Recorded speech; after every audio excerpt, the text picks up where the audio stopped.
Je vous présente mes salutations en Jésus-Christ et je me propose d'étudier avec vous aujourd'hui un sujet intéressant, la postérité de la femme.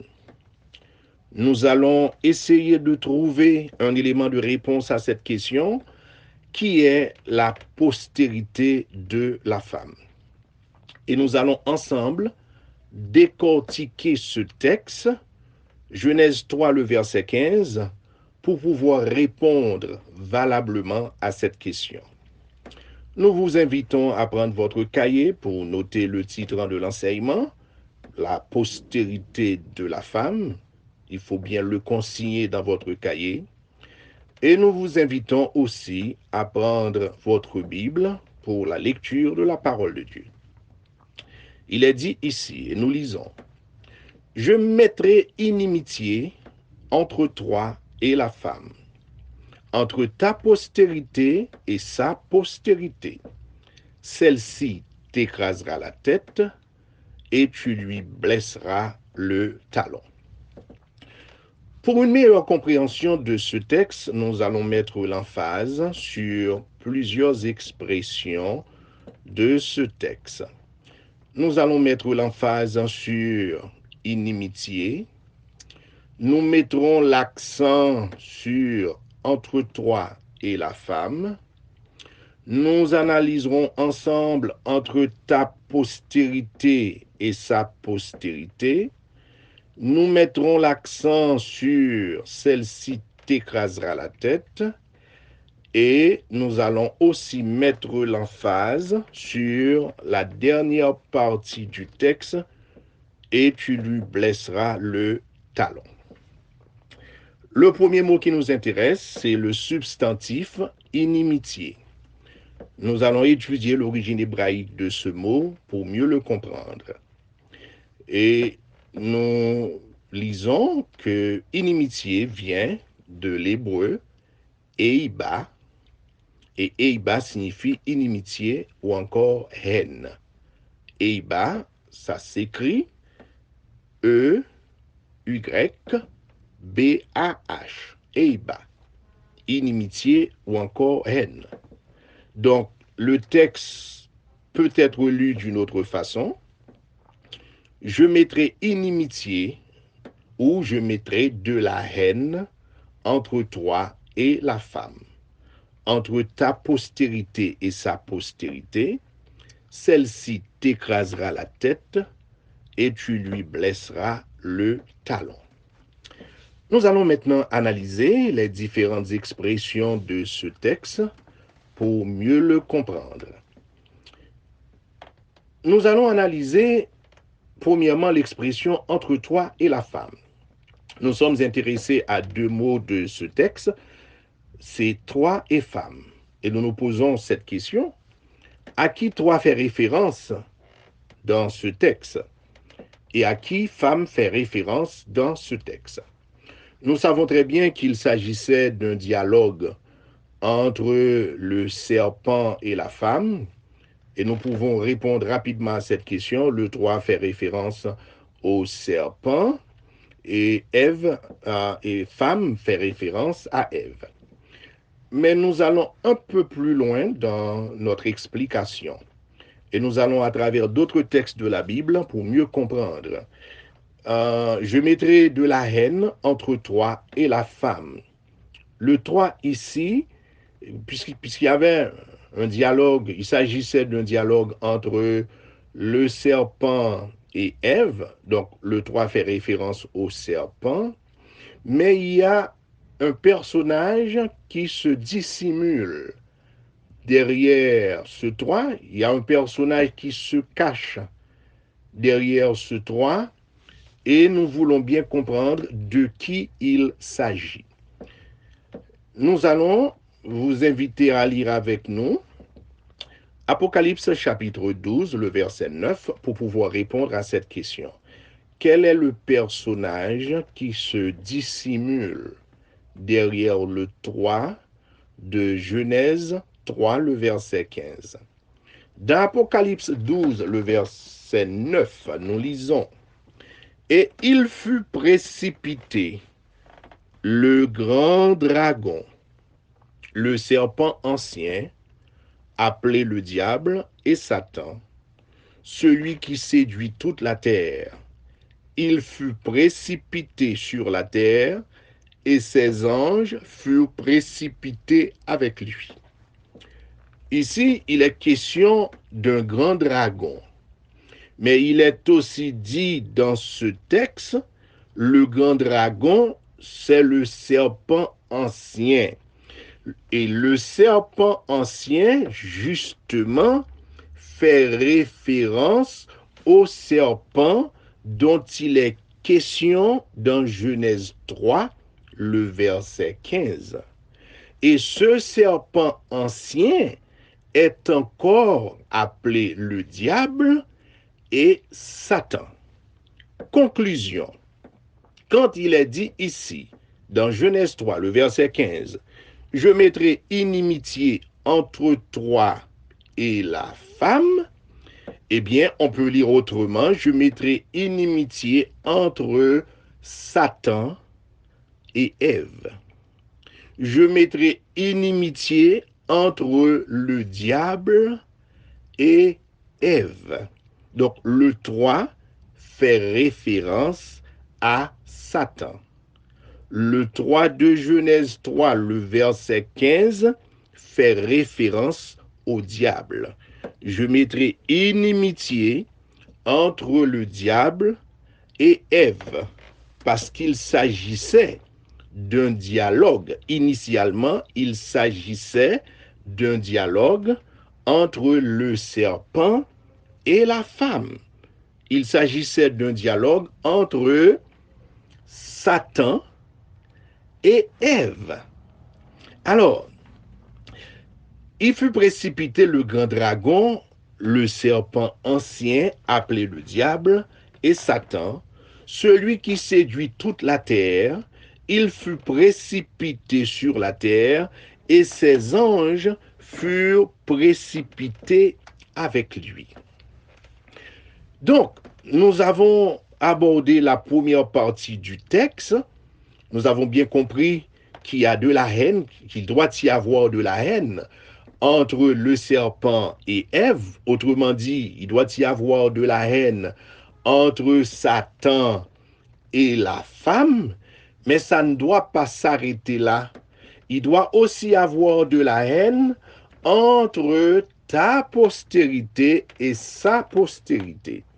Entre ta postérité, la première postérité, entre ta postérité fait référence à la postérité du serpent. Autrement dit, ta postérité fait référence à la postérité du diable.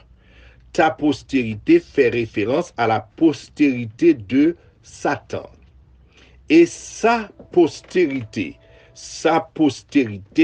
fait référence à la postérité de la femme. Sa postérité fait référence à la postérité d'Ève.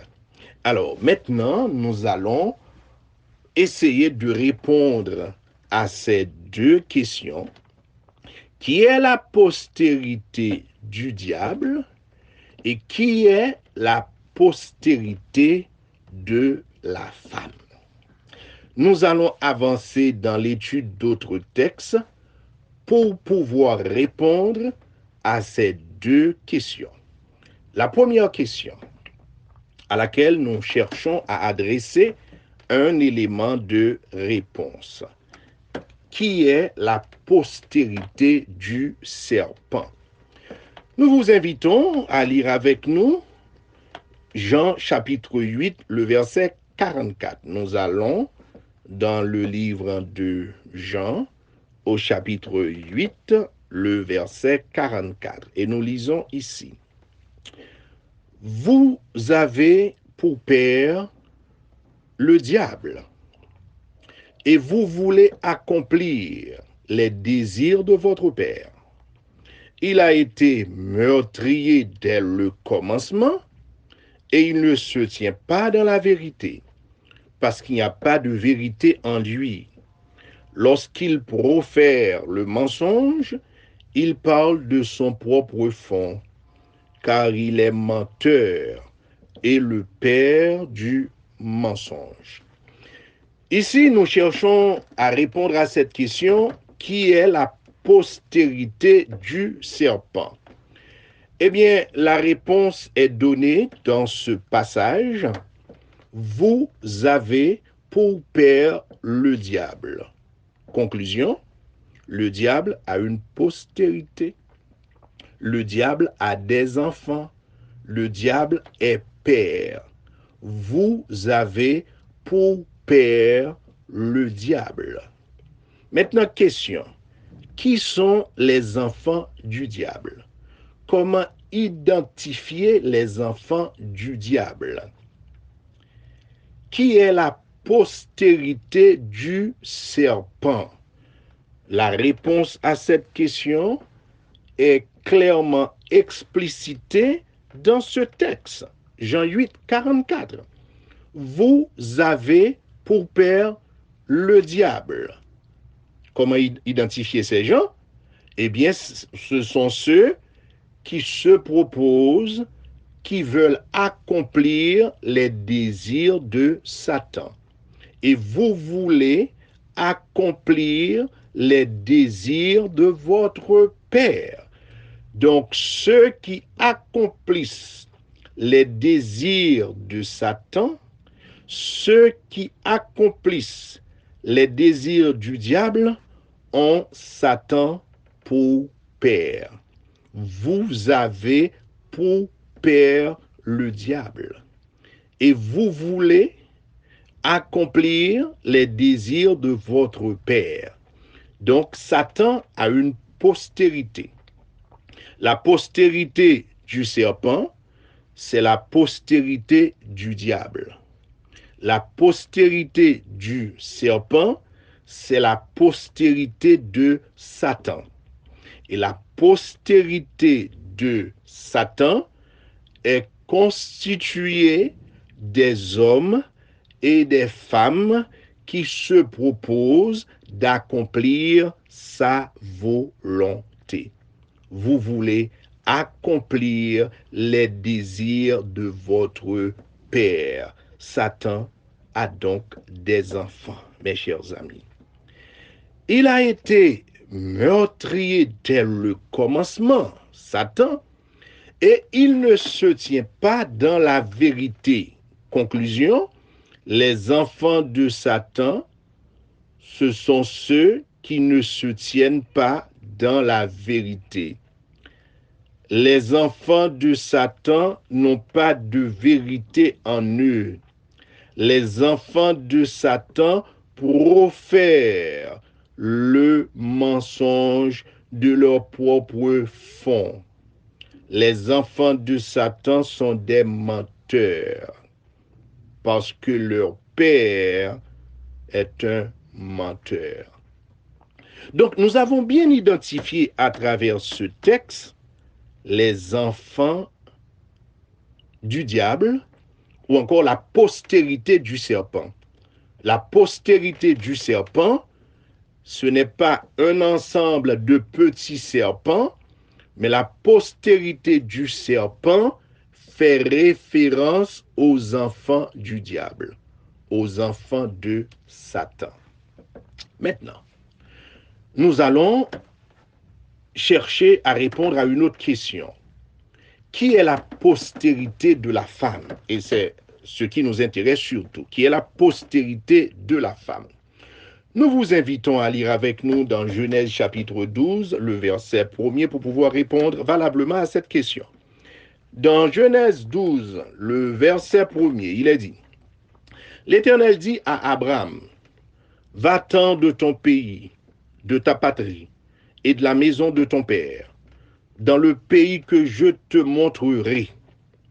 Je ferai de toi une grande nation, et je te bénirai. Je rendrai grand ton nom, et tu seras une source de bénédiction. Je bénirai ceux qui te béniront, et je maudirai ceux qui te maudiront. Et toutes les familles de la terre seront bénies en toi. Maintenant, pour une meilleure compréhension de la dernière partie du texte, et toutes les familles de la terre seront bénies en toi, nous allons prendre notre texte.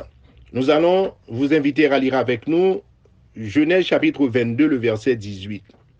Dans Genèse 22, le verset 18, nous lisons « Toutes les nations de la terre seront bénies en ta postérité parce que tu as obéi à ma voix. » Alors, dans Genèse 12, premier à la fin du texte, il est dit « Et toutes les familles de la terre seront bénies en toi. » Mais ici, un peu plus clairement, il est dit dans Genèse 22, 18, « Toutes les nations de la terre ou encore toutes les familles de la terre seront bénies en ta postérité. » Maintenant, cette postérité dont il est question ici fait justement référence à la postérité qui est explicitée dans Genèse 3, le verset 15.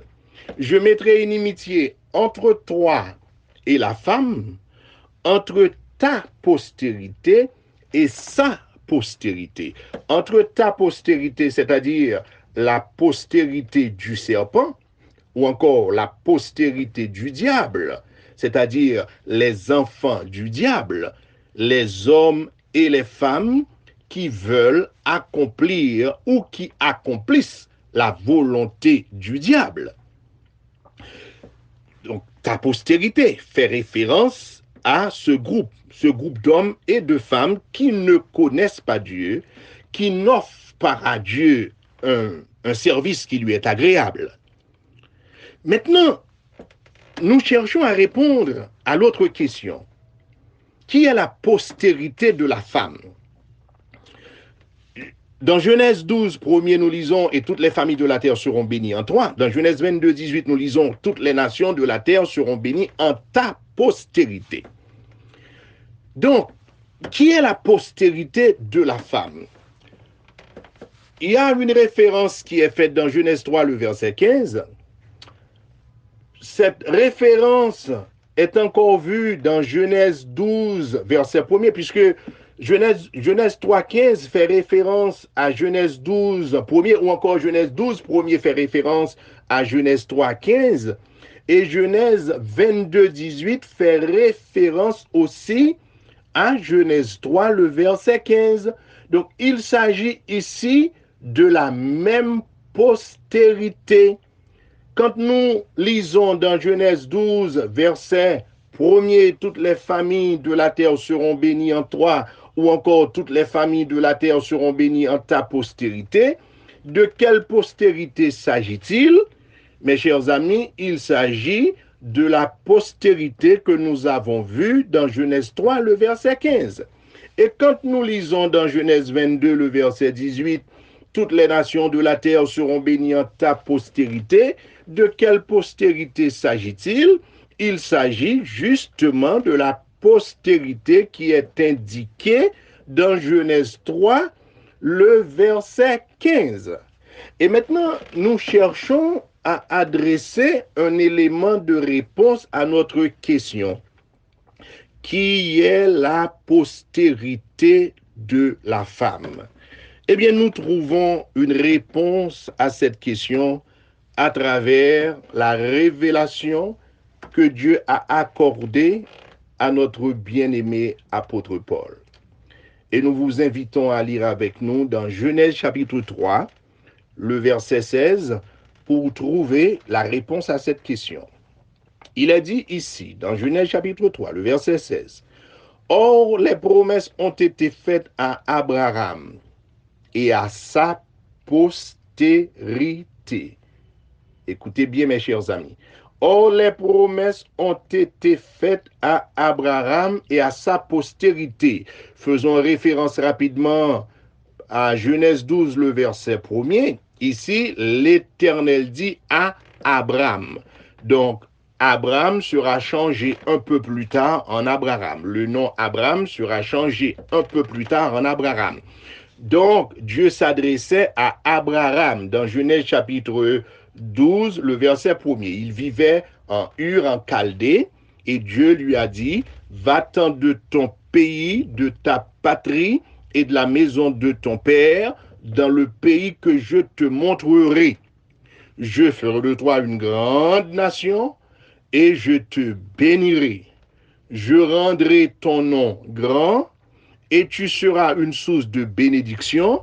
Je bénirai ceux qui te béniront et je maudirai ceux qui te maudiront et toutes les familles de la terre seront bénies en ta postérité. Donc, il s'agissait d'Abraham. Il était question d'Abraham. Dieu s'adressait à Abraham.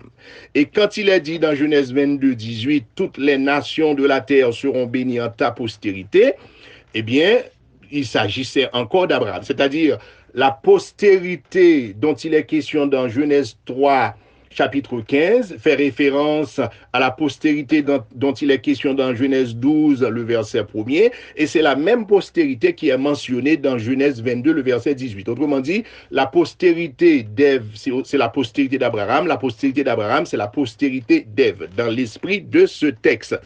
Et la réponse est clairement indiquée dans Galates 3, le verset 16. Il est dit ici, « Or, les promesses ont été faites à Abraham et à sa postérité. » Maintenant, c'est l'apôtre Paul qui nous parle. Donc, Dieu lui a donné une révélation à travers laquelle nous allons trouver la réponse à notre fameuse question qui est la postérité de la femme. Or, les promesses ont été faites à Abraham et à sa postérité.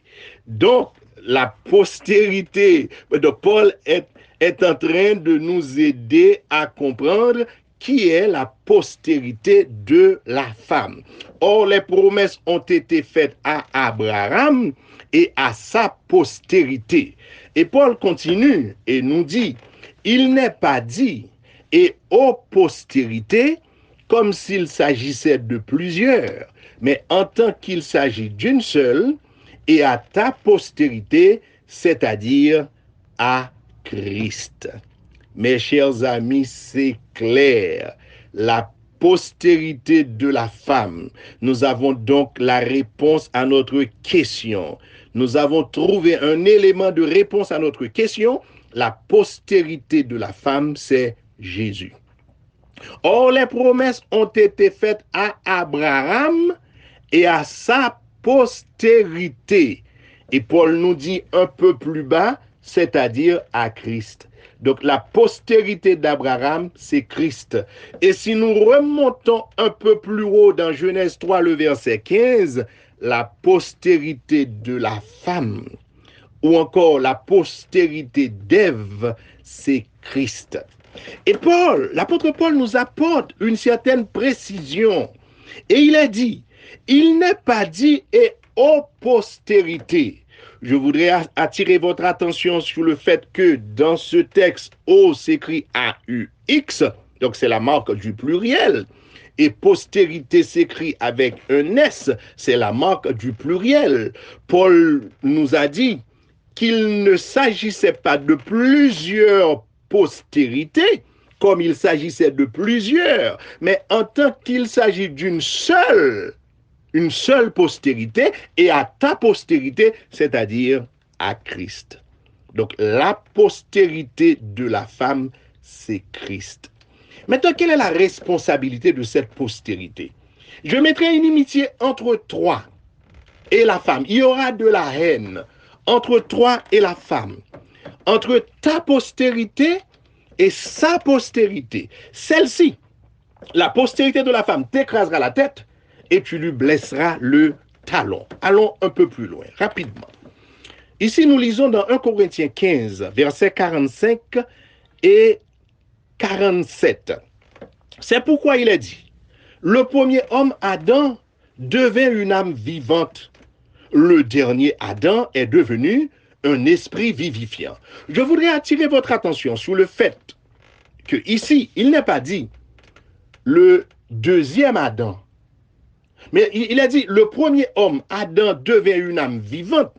Il n'est pas dit le second, il n'est pas dit le deuxième Adam, il a dit ici le dernier Adam. Le dernier Adam, c'est pour mettre l'emphase sur le rétablissement du royaume de Dieu. Le dernier Adam fait référence au règne de Dieu sur la terre. C'est-à-dire, Dieu a créé un premier Adam qui était appelé à garder la terre, à garder le jardin d'Éden, à le cultiver. Il devait prendre soin de ce jardin, mais il a chuté. Il a connu la déchéance. Et à cause de cette déchéance, il a été expulsé du jardin. Maintenant, Dieu va faire appel à un autre Adam. Dieu va faire appel au fils d'Ève, à un fils d'Ève. Cet Adam, le dernier Adam, va remplacer le premier Adam et il prendra les rênes des pouvoirs du jardin. Il va gouverner à la place du premier Adam. Le dernier Adam est devenu un esprit vivifiant. Il est venu avec l'Esprit de Dieu. Il est venu avec la puissance de Dieu. Il est venu avec la force de Dieu, avec son intelligence.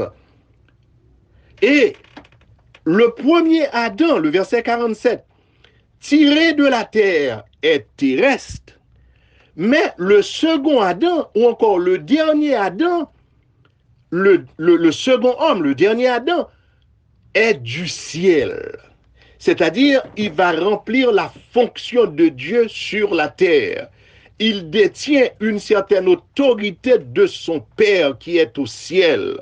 Il détient un certain pouvoir de son Père qui est au ciel.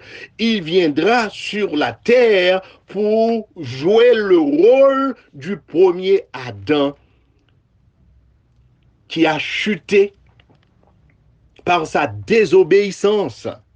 Et maintenant, nous allons avancer pour pouvoir comprendre l'esprit du texte. Il est dit ici, et nous invitons à lire avec nous, d'Apocalypse 1er, le verset 18. Donc nous voyons clairement que Jésus-Christ est la postérité de la femme. Paul nous dit dans Galates 3, verset 15, que Christ est donc cette postérité. Dans 1 Corinthiens 15, versets 45 et 47, nous voyons clairement que Christ est le second Adam, Jésus est le second Adam, il est venu prendre la place du premier Adam, donc il est de sa postérité, il est la postérité de la femme, il va remplir le rôle, il va jouer le rôle, il va remplir la fonction du premier Adam. Il aura donc une responsabilité, la responsabilité de la gestion du jardin, la responsabilité de l'administration du jardin. Comme le premier Adam a connu la mort, lui, il va vivre éternellement et il gouvernera la terre. Allons dans Apocalypse 1er, le verset 18. Il est dit ici, « Et le vivant, j'étais mort, et voici, je suis vivant au siècle des siècles, je tiens les clés de la mort et du séjour des morts. » Jésus était mort, mais il est vivant aujourd'hui, et il est vivant au siècle des siècles. Il tient les clés de la mort et du séjour des morts. Autrement dit, si vous mourrez aujourd'hui en Christ, eh bien Christ a le pouvoir d'ouvrir votre tombe. Il peut vous dire, fils de l'homme, rentrez dans la poussière de la terre. Il a aussi l'autorité pour vous dire, fils de l'homme, retournez. Il tient les clés de la mort. Donc ceux qui sont morts en Christ ne sont pas véritablement morts. Ils seront ressuscités. Il a en main les clés de la mort. Il a aussi en main les clés du séjour des morts. Et ce Christ qui a en main les clés de la mort et du séjour des morts reviendra prendre l'administration du jardin. Il reviendra prendre l'administration du royaume, l'administration de la terre. C'est ce rôle, c'est cette responsabilité qui a été confiée au premier Adam, mais comme il a échoué dans ce travail, eh bien, il y a un autre Adam qui va le remplacer, qui viendra le remplacer et qui va accomplir cette tâche. Et maintenant, pour mieux le comprendre, nous allons vous inviter à lire Hébreux chapitre 2, le verset 14 et 15, puisque nous cherchons à comprendre la dernière partie du texte maintenant. Nous cherchons à comprendre maintenant la dernière partie du texte. Celle-ci t'écrasera la tête et tu lui blesseras le talon. Alors, nous avons bien vu, je mettrai inimitié entre toi et la femme. Donc, il y a de la haine entre les enfants du diable et les enfants de Dieu. Il y a de la haine entre ceux qui servent Satan et ceux qui servent Dieu. Il y a de la haine entre la postérité du diable et la postérité de la femme. La postérité du serpent ou la postérité du diable est constituée des hommes et des femmes qui ne connaissent pas Dieu. Et la postérité de la femme, c'est Jésus. Il doit y avoir de la haine, de l'inimitié entre ces deux postérités. Maintenant, il y a une autre chose fondamentale. La postérité de la femme doit écraser la tête du serpent. Et la postérité de la femme va recevoir une blessure au talon. Une simple blessure au talon. Nous allons rapidement essayer de comprendre cette vérité. Nous vous invitons à lire avec nous dans Hébreux chapitre 2, les versets 14 et 15. Il est dit ici, ainsi donc, puisque les enfants participent au sang et à la chair, dans Hébreux 2, versets 14 et 15, ainsi donc, puisque les enfants participent au sang et à la chair, il y a également participé lui-même. Il y a également participé lui-même. Jésus a participé au sang et à la chair, afin que, par la mort, il anéantit celui qui a la puissance de la mort, c'est-à-dire le diable.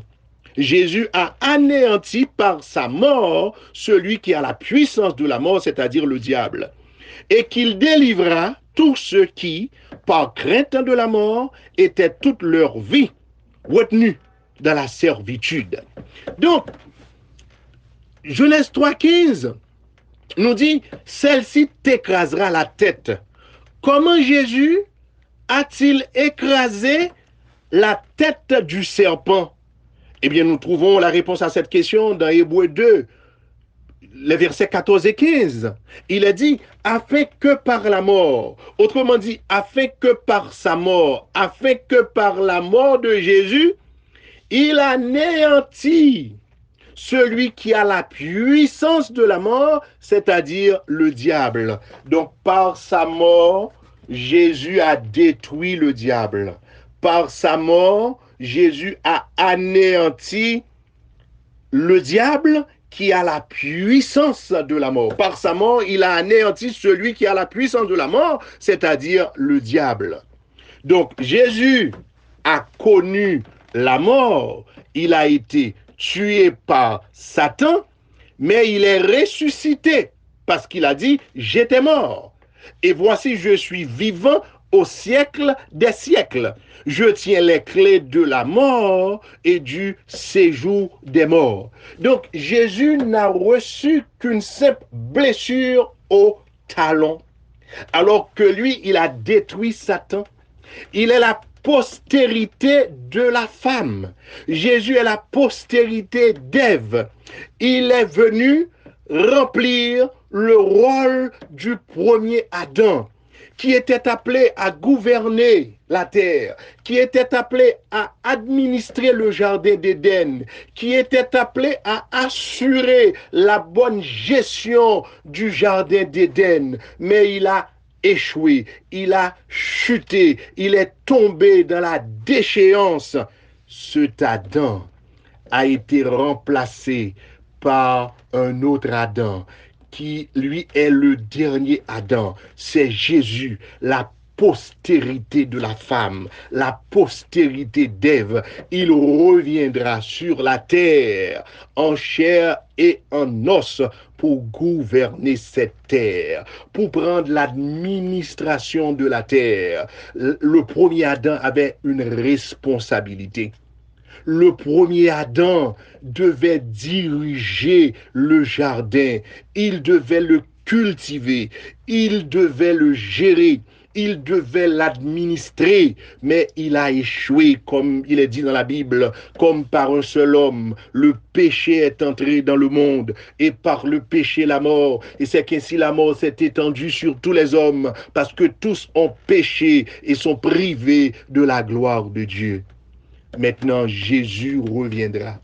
Il a écrasé la tête du serpent. Celle-ci t'écrasera la tête. Il a écrasé la tête du serpent. Il a détruit par sa mort celui qui a la puissance de la mort, c'est-à-dire le diable. Il a anéanti, Jésus a anéanti par sa mort celui qui a la puissance de la mort, c'est-à-dire le diable.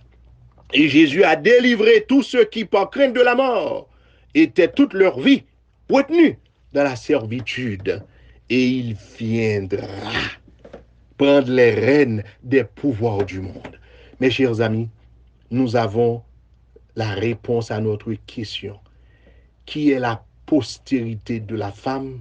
La postérité de la femme, c'est Jésus. Il doit y avoir aujourd'hui de la haine entre les enfants de Dieu et les enfants du diable.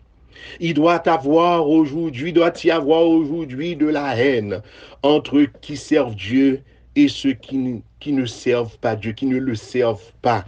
Je mettrai inimitié entre toi et la femme. De la haine, c'est-à-dire il doit y avoir une séparation. Les enfants de Dieu ne doivent pas s'associer avec les enfants du diable. Il doit y avoir une séparation. Les enfants de Dieu ne doivent pas se comporter comme les enfants du diable. Les enfants de Dieu ne doivent pas vivre comme les enfants du diable. Il doit y avoir de l'inimitié. Il doit y avoir de la haine. Je mettrai inimitié entre toi et la femme, entre le serpent et Ève, entre Satan et Ève, entre ta postérité, entre la postérité du diable, la postérité du serpent et sa postérité, la postérité de la femme, c'est-à-dire la postérité d'Ève. Et cette postérité, nous l'avons tantôt vu, cette postérité, c'est Jésus. La postérité du serpent, ce n'est pas de petits serpents. La postérité du serpent, ce sont des enfants du diable, des enfants de Satan, les fils de Satan. Vous avez pour père le diable. Et la postérité d'Ève, la postérité de la femme, c'est Jésus, le Fils de Dieu. Et il est dit, celle-ci t'écrasera la tête, c'est-à-dire la postérité de la femme écrasera la tête du serpent. Donc Jésus a écrasé la tête du serpent par sa glorieuse résurrection. Il est ressuscité. Il n'est plus dans la tombe. Il est au ciel avec son Père. Donc, il a écrasé la tête du serpent par sa glorieuse résurrection. Et tu lui blesseras le talon. Jésus a reçu une blessure au talon parce qu'il était mort. Mais ce n'est qu'une simple blessure au talon parce qu'il est ressuscité et il est vivant au siècle des siècles.